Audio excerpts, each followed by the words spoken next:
شروع اللہ کا نام لے کر جو بڑا مہربان نہایت رحم والا ہے۔ لوگو اپنے پروردگار سے ڈرو کہ قیامت کا زلزلہ ایک حادثہ عظیم ہے۔ اے مخاطب، جس دن تو اس کو دیکھے گا اس دن یہ حال ہوگا کہ تمام دودھ پلانے والی عورتیں اپنے بچوں کو بھول جائیں گی اور تمام حمل والیوں کے حمل گر پڑیں گے، اور لوگ تجھ کو مدہوش نظر آئیں گے، حالانکہ وہ مدہوش نہیں ہوں گے بلکہ عذاب دیکھ کر مدہوش ہو رہے ہوں گے۔ بے شک اللہ کا عذاب بڑا سخت ہے۔ اور بعض لوگ ایسے ہیں جو اللہ کی شان میں علم کے بغیر جھگڑتے اور ہر شیطان سرکش کی پیروی کرتے ہیں، جس کے بارے میں لکھ دیا گیا ہے کہ جو اسے دوست رکھے گا تو وہ اس کو گمراہ کر دے گا اور دوزخ کے عذاب کا رستہ دکھائے گا۔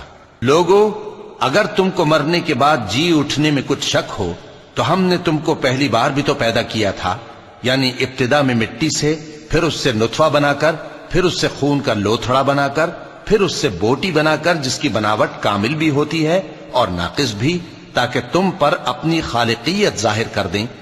اور ہم جس کو چاہتے ہیں ایک میعاد مقرر تک پیٹ میں ٹھہرائے رکھتے ہیں، پھر تم کو بچہ بنا کر نکالتے ہیں، پھر تم جوانی کو پہنچتے ہو، اور بعض قبل از پیری مر جاتے ہیں، اور بعض بڑھاپے کی نہایت خراب عمر کی طرف لوٹائے جاتے ہیں کہ بہت کچھ جاننے کے بعد بالکل بے علم ہو جاتی ہیں۔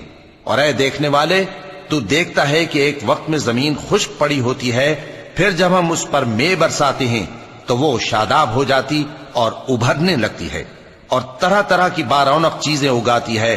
ان قدرتوں سے ظاہر ہے کہ اللہ ہی قادر مطلق ہے جو برحق ہے، اور یہ کہ وہ مردوں کو زندہ کر دیتا ہے، اور یہ کہ وہ ہر چیز پر قدرت رکھتا ہے، اور یہ کہ قیامت آنے والی ہے اس میں کچھ شک نہیں، اور یہ کہ اللہ سب لوگوں کو جو قبروں میں ہیں جلا اٹھائے گا، اور لوگوں میں کوئی ایسا بھی ہے جو اللہ کی شان میں بغیر علم کے اور بغیر ہدایت کے اور بغیر کتاب روشن کے جھگڑتا ہے اور تکبر سے گردن موڑ لیتا ہے تاکہ لوگوں کو اللہ کے رستے سے گمراہ کر دے۔ اس کے لیے دنیا میں ذلت ہے، اور قیامت کے دن ہم اسے عذاب آتش سوزاں کا مزہ چکھائیں گے۔ اے سرکش، یہ اس کفر کی سزا ہے جو تیرے ہاتھوں نے آگے بھیجا ہے، اور اللہ اپنے بندوں پر ظلم کرنے والا نہیں۔ اور لوگوں میں بعض ایسا بھی ہے جو کنارے پر کھڑا ہو کر اللہ کی عبادت کرتا ہے، اگر اس کو کوئی دنیاوی فائدہ پہنچے تو اس کے سبب مطمئن ہو جائے، اور اگر کوئی آفت پڑے تو منہ کے بل لوٹ جائے، یعنی پھر کافر ہو جائے۔ اس نے دنیا میں بھی نقصان اٹھایا اور آخرت میں بھی، یہی تو صاف نقصان ہے۔ یہ اللہ کے سوا ایسی چیز کو پکارتا ہے جو نہ اسے نقصان پہنچائے اور نہ فائدہ دے سکے، یہی تو پرلے درجے کی گمراہی ہے۔ بلکہ ایسے شخص کو پکارتا ہے جس کا نقصان فائدے سے زیادہ قریب ہے۔ ایسا دوست بھی برا اور ایسا ساتھی بھی برا۔ جو لوگ ایمان لائے اور عمل نیک کرتے رہے، اللہ ان کو بہشتوں میں داخل کرے گا جن کے نیچے نہریں بہ رہی ہیں۔ کچھ شک نہیں کہ اللہ جو چاہتا ہے کرتا ہے۔ جو شخص یہ گمان کرتا ہو کہ اللہ اس کو دنیا اور آخرت میں مدد نہیں دے گا، تو اس کو چاہیے کہ اوپر کی طرف یعنی اپنے گھر کی چھت میں ایک رسی باندھے، پھر اس سے اپنا گلا گھونٹ لے، پھر دیکھے کہ آیا یہ تدبیر اس کے غصے کو دور کر دیتی ہے۔ اور اسی طرح ہم نے اس قرآن کو اتارا جس کی تمام باتیں کھلی ہوئی ہیں، اور یہ یاد رکھو کہ اللہ جس کو چاہتا ہے ہدایت دیتا ہے۔ جو لوگ مومن یعنی مسلمان ہیں اور جو یہودی ہیں اور ستارہ پرست اور عیسائی اور مجوسی اور مشرک، اللہ ان سب میں قیامت کے دن فیصلہ کر دے گا۔ بے شک اللہ ہر چیز سے باخبر ہے۔ کیا تم نے نہیں دیکھا کہ جو مخلوق آسمانوں میں ہے اور جو زمین میں ہے، اور سورج اور چاند اور ستارے اور پہاڑ اور درخت اور چوپائے اور بہت سے انسان اللہ کو سجدہ کرتے ہیں، اور بہت سے ایسے ہیں جن پر عذاب ثابت ہو چکا ہے، اور جس شخص کو اللہ ذلیل کرے اس کو کوئی عزت دینے والا نہیں۔ بے شک اللہ جو چاہتا ہے کرتا ہے۔ چونکہ آیت سجدہ تلاوت کی گئی لہذا سامعین پر سجدہ واجب ہے۔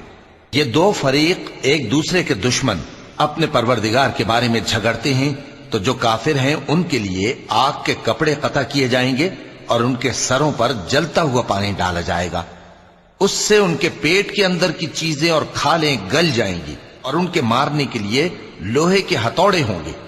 جب وہ چاہیں گے کہ اس رنج و تکلیف کی وجہ سے دوزخ سے نکل جائیں تو پھر اسی میں لوٹا دیے جائیں گے، اور کہا جائے گا کہ جلنے کے عذاب کا مزہ چکھتے رہو۔ جو لوگ ایمان لائے اور عمل نیک کرتے رہے، اللہ ان کو بہشتوں میں داخل کرے گا جن کے تلے نہریں بہ رہی ہیں، وہاں ان کو سونے کے کنگن پہنائے جائیں گے اور موتی، اور وہاں ان کا لباس ریشمی ہوگا، اور ان کو اچھی بات کی طرف رہنمائی کی گئی اور خوبیوں والے مالک کی راہ بتائی گئی۔ جو لوگ کافر ہیں اور لوگوں کو اللہ کے رستے سے اور مسجد حرام سے، جسے ہم نے لوگوں کے لیے یکساں عبادت گاہ بنایا ہے، روکتے ہیں، خواہ وہ وہاں کے رہنے والے ہوں یا باہر سے آنے والے، اور جو اس میں شرارت سے کجروی و کفر کرنا چاہے تو اس کو ہم درد دینے والے عذاب کا مزہ چکھائیں گے۔ اور ایک وقت تھا جب ہم نے ابراہیم کو خانہ کعبہ کا مقام بتا دیا اور ارشاد فرمایا کہ میرے ساتھ کسی چیز کو شریک نہ کیجو، اور طواف کرنے والوں اور قیام کرنے والوں اور رکوع کرنے والوں اور سجدہ کرنے والوں کے لیے میرے گھر کو صاف رکھا کرنا، اور لوگوں میں حج کے لیے اعلان کر دو کہ تمہاری طرف پیدل اور دبلے دبلے اونٹوں پر جو دور دراز رستوں سے چلے آتے ہوں سوار ہو کر چلے آئیں، تاکہ اپنے فائدے کے کاموں کے لیے حاضر ہوں۔ اور قربانی کے ایام معلوم میں مویشی چوپایوں کے ذبح کے وقت جو اللہ نے ان کو دیے ہیں ان پر اللہ کا نام لیں۔ اب اس میں سے تم خود بھی کھاؤ اور خستہ حال ضرورت مند کو بھی کھلاؤ۔ پھر چاہیے کہ لوگ اپنا میل کچیل دور کریں اور منتیں پوری کریں اور اس قدیم گھر یعنی بیت اللہ کا طواف کریں، یہ ہمارا حکم ہے۔ اور جو شخص ادب کی چیزوں کی جو اللہ نے مقرر کی ہیں تعظیم کرے تو یہ اس کے پروردگار کے نزدیک اس کے حق میں بہتر ہے۔ اور تمہارے لیے مویشی حلال کر دیے گئے ہیں سوائے ان کے جو تمہیں پڑھ کر سنائے جاتے ہیں، تو بتوں کی پلیدی سے بچو اور جھوٹی بات سے پرہیز کرو، صرف ایک اللہ کے ہو کر اور اس کے ساتھ شریک نہ ٹھہرا کر۔ اور جو شخص کسی کو اللہ کے ساتھ شریک مقرر کرے تو وہ گویا ایسا ہے جیسے آسمان سے گر پڑے، پھر اس کو پرندے اچک لے جائیں یا ہوا کسی دور کی جگہ اڑا کر پھینک دے۔ یہ ہمارا حکم ہے۔ اور جو شخص ادب کی چیزوں کی جو اللہ نے مقرر کی ہیں تعظیم کرے تو یہ کام دلوں کی پرہیزگاری سے ہے۔ ان میں ایک وقت مقرر تک تمہارے لیے فائدے ہیں، پھر ان کو اس قدیم گھر یعنی بیت اللہ تک پہنچنا اور ذبح ہونا ہے۔ اور ہم نے ہر ایک امت کے لیے قربانی کا طریق مقرر کر دیا ہے تاکہ جو مویشی چوپائے اللہ نے ان کو دیے ہیں ان کے ذبح کرنے کے وقت ان پر اللہ کا نام لیں۔ سو تمہارا معبود ایک ہی ہے تو اسی کے فرما بردار ہو جاؤ اور عاجزی کرنے والوں کو خوشخبری سنا دو۔ یہ وہ لوگ ہیں کہ جب اللہ کا نام لیا جاتا ہے تو ان کے دل ڈر جاتے ہیں، اور جب ان پر مصیبت پڑتی ہے تو صبر کرتے ہیں اور نماز آداب سے پڑھتے ہیں، اور جو مال ہم نے ان کو عطا فرمایا ہے اس میں سے نیک کاموں میں خرچ کرتے ہیں۔ اور قربانی کے اونٹوں کو بھی ہم نے تمہارے لیے اللہ کے شعائر مقرر کیا ہے، ان میں تمہارے لیے فائدے ہیں، تو قربانی کرنے کے وقت قطار باندھ کر ان پر اللہ کا نام لو، پھر جب پہلو کے بل گر پڑیں تو ان میں سے کھاؤ، اور قناعت سے بیٹھ رہنے والوں اور سوال کرنے والوں کو بھی کھلاؤ۔ اس طرح ہم نے ان کو تمہارے زیر فرمان کر دیا ہے تاکہ تم شکر کرو۔ اللہ تک نہ ان کا گوشت پہنچتا ہے اور نہ خون، بلکہ اس تک تمہاری پرہیزگاری پہنچتی ہے۔ اسی طرح اللہ نے ان کو تمہارے زیر فرمان کر دیا ہے تاکہ اس بات کے بدلے کہ اس نے تم کو ہدایت بخشی ہے اسے بزرگی سے یاد کرو۔ اور اے پیغمبر، نیکوکاروں کو خوشخبری سنا دو، اللہ تو مومنوں سے ان کے دشمنوں کو ہٹاتا رہتا ہے۔ بے شک اللہ کسی خیانت کرنے والے ناشکرے کو دوست نہیں رکھتا۔ جن مسلمانوں سے خواہ مخواہ لڑائی کی جاتی ہے ان کو اجازت ہے کہ وہ بھی لڑیں، کیونکہ ان پر ظلم ہو رہا ہے، اور اللہ ان کی مدد کرے گا، وہ یقیناً ان کی مدد پر قادر ہے۔ یہ وہ لوگ ہیں کہ اپنے گھروں سے ناحق نکال دیے گئے، انہوں نے کچھ قصور نہیں کیا، ہاں یہ کہتے ہیں کہ ہمارا پروردگار اللہ ہے۔ اور اگر اللہ لوگوں کو ایک دوسرے سے نہ ہٹاتا رہتا تو خانقاہیں اور گرجے اور یہودیوں کے عبادت خانے اور مسلمانوں کی مسجدیں جن میں اللہ کا کثرت سے ذکر کیا جاتا ہے گرائی جا چکی ہوتی۔ اور جو شخص اللہ کی مدد کرتا ہے اللہ اس کی ضرور مدد کرتا ہے، بے شک اللہ توانا ہے، غالب ہے۔ یہ وہ لوگ ہیں کہ اگر ہم ان کو ملک میں حکومت دے دیں تو نماز قائم کریں اور زکوٰۃ ادا کریں اور نیک کام کرنے کا حکم دیں اور برے کاموں سے منع کریں، اور سب کاموں کا انجام اللہ ہی کے اختیار میں ہے۔ اور اگر یہ لوگ تم کو جھٹلاتے ہیں تو ان سے پہلے نوح کی قوم اور عاد اور سمود کی قومیں بھی اپنے پیغمبروں کو جھٹلا چکی ہیں، اور قوم ابراہیم اور قوم لوط بھی، اور مدین کے رہنے والے بھی، اور موسیٰ بھی تو جھٹلائے جا چکے ہیں۔ لیکن میں کافروں کو مہلت دیتا رہا، پھر میں نے ان کو پکڑ لیا، تو دیکھ لو کہ میرا عذاب کیسا سخت تھا۔ چنانچہ بہت سی بستیاں ہیں کہ ہم نے ان کو تباہ کر ڈالا کہ وہ نافرمان تھیں، سو وہ اپنی چھتوں کے بل گری پڑی ہیں، اور بہت سے کنویں بیکار اور بہت سے مضبوط محل ویران پڑے ہیں۔ سو کیا ان لوگوں نے ملک میں سیر نہیں کی تاکہ ان کے دل ایسے ہوتے کہ ان سے سمجھ سکتے اور کان ایسے ہوتے کہ ان سے سن سکتے؟ بات یہ ہے کہ آنکھیں اندھی نہیں ہوتی، بلکہ دل جو سینوں میں ہیں وہ اندھے ہو جاتے ہیں۔ اور یہ لوگ تم سے عذاب کے لیے جلدی کر رہے ہیں، اور اللہ اپنے وعدے کے خلاف ہرگز نہیں کرے گا۔ اور بے شک تمہارے پروردگار کے نزدیک ایک روز تمہارے حساب کی روح سے 1000 برس کے برابر ہے۔ اور بہت سی بستیاں ہیں کہ میں ان کو مہلت دیتا رہا جبکہ وہ نافرمان تھیں، پھر میں نے ان کو پکڑ لیا اور میری ہی طرف لوٹ کر آنا ہے۔ اے پیغمبر کہہ دو کہ لوگوں میں تو تم کو کھلم کھلا خبردار کرنے والا ہوں، تو جو لوگ ایمان لائے اور کام نیک کیے ان کے لیے بخشش اور عزت کی روزی ہے، اور جن لوگوں نے ہماری آیتوں میں اپنے خیال میں ہمیں عاجز کرنے کے لیے دوڑ دھوپ کی وہ اہل دوزخ ہیں۔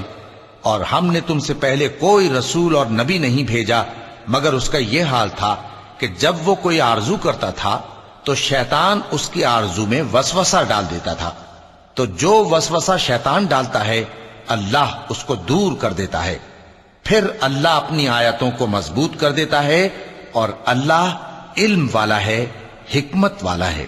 غرض اس سے یہ ہے کہ جو وسوسہ شیطان ڈالتا ہے اس کو ان لوگوں کے لیے جن کے دلوں میں بیماری ہے اور جن کے دل سخت ہیں ذریعہ آزمائش ٹھہرائے۔ بے شک ظالم لوگ مخالفت میں دور جا پڑے۔ اور یہ بھی غرض ہے کہ جن لوگوں کو علم عطا ہوا ہے وہ جان لیں کہ وہ یعنی وحی تمہارے پروردگار کی طرف سے حق ہے، تو وہ اس پر ایمان لائیں اور ان کے دل اللہ کے آگے عاجزی کریں۔ اور جو لوگ ایمان لائے ہیں اللہ ان کو سیدھے رستے کی طرف ہدایت کرتا ہے، اور کافر لوگ ہمیشہ اس کی طرف سے شک میں رہیں گے، یہاں تک کہ قیامت ان پر ناگہاں آ جائے یا ایک نامبارک دن کا عذاب ان پر آ واقع ہو۔ اس روز بادشاہی اللہ ہی کی ہوگی اور وہ ان میں فیصلہ کر دے گا، تو جو لوگ ایمان لائے اور عمل نیک کرتے رہے وہ نعمت کے باغوں میں ہوں گے، اور جو کافر ہوئے اور ہماری آیتوں کو جھٹلاتے رہے ان کے لیے ذلیل کرنے والا عذاب ہوگا۔ اور جن لوگوں نے اللہ کی راہ میں ہجرت کی پھر مارے گئے یا مر گئے ان کو اللہ اچھی روزی دے گا، اور بے شک اللہ بہترین رزق دینے والا ہے۔ وہ ان کو ایسے مقام میں داخل کرے گا جسے وہ پسند کریں گے، اور اللہ تو جاننے والا ہے، بردبار ہے۔ یہ بات اللہ کے ہاں ٹھہر چکی ہے، اور جو شخص کسی کو اتنی ہی ایذا دے جتنی ایذا اس کو دی گئی، پھر اس شخص پر زیادتی کی جائے تو اللہ اس کی مدد کرے گا۔ بے شک اللہ معاف کرنے والا ہے، بخشنے والا ہے۔ یہ اس لیے کہ اللہ رات کو دن میں داخل کرتا ہے اور دن کو رات میں داخل کرتا ہے، اور اللہ تو سننے والا ہے، دیکھنے والا ہے۔ یہ اس لیے کہ اللہ ہی برحق ہے، اور جس چیز کو کافر اللہ کے سوا پکارتے ہیں وہ باطل ہے، اور اس لیے کہ اللہ اونچی شان والا ہے، بڑا ہے۔ کیا تم نہیں دیکھتے کہ اللہ آسمان سے مے برساتا ہے تو زمین سرسبز ہو جاتی ہے؟ بے شک اللہ مہربان ہے، خبردار ہے۔ جو کچھ آسمانوں میں ہے اور جو کچھ زمین میں ہے اسی کا ہے، اور بے شک اللہ بے نیاز ہے، قابل ستائش ہے۔ کیا تم نہیں دیکھتے کہ جتنی چیزیں زمین میں ہیں سب اللہ نے تمہارے زیر فرمان کر رکھی ہیں، اور کشتیاں بھی جو اسی کے حکم سے سمندر میں چلتی ہیں، اور وہ آسمان کو تھامے رہتا ہے کہ زمین پر نہ گر پڑے مگر اس کے حکم سے۔ بے شک اللہ لوگوں پر نہایت شفقت کرنے والا مہربان ہے۔ اور وہی تو ہے جس نے تم کو حیات بخشی، پھر تم کو مارتا ہے، پھر تمہیں زندہ بھی کرے گا، اور انسان تو بڑا ناشکرا ہے۔ ہم نے ہر ایک امت کے لیے بندگی کی ایک راہ مقرر کر دی ہے کہ اسی طرح وہ بندگی کرتے ہیں، تو یہ لوگ تم سے اس معاملے میں جھگڑا نہ کریں، اور تم لوگوں کو اپنے پروردگار کی طرف بلاتے رہو، بے شک تم سیدھے رستے پر ہو۔ اور اگر یہ تم سے جھگڑا کریں تو کہہ دو کہ جو عمل تم کرتے ہو اللہ ان سے خوب واقف ہے۔ جن باتوں میں تم اختلاف کرتے ہو اللہ تم میں قیامت کے روز ان کا فیصلہ کر دے گا۔ کیا تم نہیں جانتے کہ جو کچھ آسمان اور زمین میں ہے اللہ اس کو جانتا ہے؟ یہ سب کچھ کتاب میں لکھا ہوا ہے، بے شک یہ سب اللہ کو آسان ہے۔ اور یہ لوگ اللہ کے سوا ایسی چیزوں کی عبادت کرتے ہیں جن کی اس نے کوئی سند نازل نہیں فرمائی، اور نہ ان کے پاس اس کی کوئی دلیل ہے، اور ظالموں کا کوئی بھی مددگار نہیں ہوگا۔ اور جب ان کو ہماری صاف صاف آیتیں پڑھ کر سنائی جاتی ہیں تو ان کی شکل بگڑ جاتی ہے، اور تم ان کے چہروں میں صاف طور پر ناگواری دیکھتے ہو۔ ایسا لگتا ہے کہ جو لوگ ان کو ہماری آیتیں پڑھ کر سناتے ہیں ان پر حملہ کر دیں گے۔ کہہ دو کہ میں تم کو اس سے بھی بری چیز بتاؤں، وہ دوزخ کی آگ ہے جس کا اللہ نے کافروں سے وعدہ کیا ہے، اور وہ برا ٹھکانہ ہے۔ لوگوں، ایک مثال بیان کی جاتی ہے، اسے غور سے سنو کہ جن لوگوں کو تم اللہ کے سوا پکارتے ہو وہ ایک مکھی بھی نہیں بنا سکتے اگرچہ اس کے لیے سب اکٹھے ہو جائیں، اور اگر مکھی ان سے کوئی چیز چھین لے جائے تو اسے اس سے چھڑا نہیں سکتے۔ طالب اور مطلوب یعنی عابد اور معبود دونوں گئے گزرے ہیں۔ ان لوگوں نے اللہ کی قدر جیسی کرنی چاہیے تھی نہیں کی۔ کچھ شک نہیں کہ اللہ زبردست ہے، غالب ہے۔ اللہ فرشتوں میں سے پیغام پہنچانے والے منتخب کر لیتا ہے اور انسانوں میں سے بھی۔ بے شک اللہ سننے والا ہے، دیکھنے والا ہے۔ جو ان کے آگے ہے اور جو ان کے پیچھے ہے وہ اس سے واقف ہے، اور سب کاموں کا رجوع اللہ ہی کی طرف ہے۔ مومنوں، رکوع کرتے اور سجدہ کرتے اور اپنے پروردگار کی عبادت کرتے رہو اور نیک کام کرو تاکہ فلاح پاؤ، اور اللہ کی راہ میں جہاد کرو جیسا جہاد کرنے کا حق ہے۔ اس نے تم کو منتخب کیا ہے اور تم پر دین کی کسی بات میں تنگی نہیں کی، اور تمہارے لیے تمہارے باپ ابراہیم کا دین پسند کیا۔ اسی اللہ نے پہلے یعنی پہلی کتابوں میں تمہارا نام مسلم رکھا تھا، اور اس کتاب میں بھی وہی نام رکھا ہے۔ تو جہاد کرو تاکہ پیغمبر تمہارے بارے میں گواہ ہوں اور تم لوگوں کے مقابلے میں گواہ رہو۔ سو مسلمانوں، نماز قائم کرو اور زکوٰۃ دو اور اللہ کے دین کی رسی کو پکڑے رہو، وہی تمہارا دوست ہے۔ سو وہ کیا خوب دوست ہے اور کیا خوب مددگار ہے۔ صدق اللہ العظیم۔